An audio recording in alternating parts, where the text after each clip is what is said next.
Houthi विद्रोहियों पर America की कड़ी चेतावनी का भी कोई असर नहीं पड़ रहा है। दरअसल अमेरिका, ब्रिटेन और जापान सहित कुल 13 देशों ने एक संयुक्त बयान जारी कर हूती विद्रोहियों को चेतावनी दी कि अगर उसने लाल सागर में जहाजों पर हमला नहीं रोका तो उसे गंभीर परिणाम भुगतना होगा।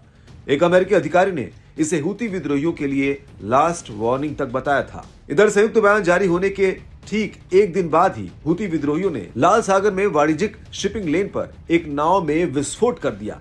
लाल सागर में व्यापारिक जहाजों पर हमलों की शुरुआत के बाद से हूती विद्रोहियों द्वारा इस तरह के मानव रहित हथियारों का उपयोग करने का ये पहला मामला बताया जा रहा है। हालांकि इस विस्फोट में किसी भी जहाज को नुकसान नहीं पहुंचा, लेकिन ब्रिटिश अखबार फाइनेंशियल टाइम्स ने किसी भी तरह का नुकसान न होने के बावजूद इस घटना को अमेरिका के लिए चुनौती बताया है। इस हमले को लेकर और हूती विद्रोहियों को दी गई अमेरिकी चेतावनी से जुड़े एक सवाल के जवाब में अमेरिकी अधिकारी जॉन किर्बी ने अपनी चिंता और प्रतिबद्धता जाहिर की। The Houthis are doing it in the Red Sea. Houthi जो लाल सागर में कर रहे हैं उसको लेकर हम और हमारे 12 अन्य सहयोगी चिंतित हैं। हम इन हमलों को और इससे अंतर्राष्ट्रीय व्यापार पर पड़ने वाले प्रभाव को बहुत गंभीरता से लेते हैं। हम अपने हितों की रक्षा के लिए वो सब करेंगे जो हमें करने की आवश्यकता है और हूती विद्रोहियों को इसके अंजाम के लिए जिम्मेदार ठहराया जाएगा।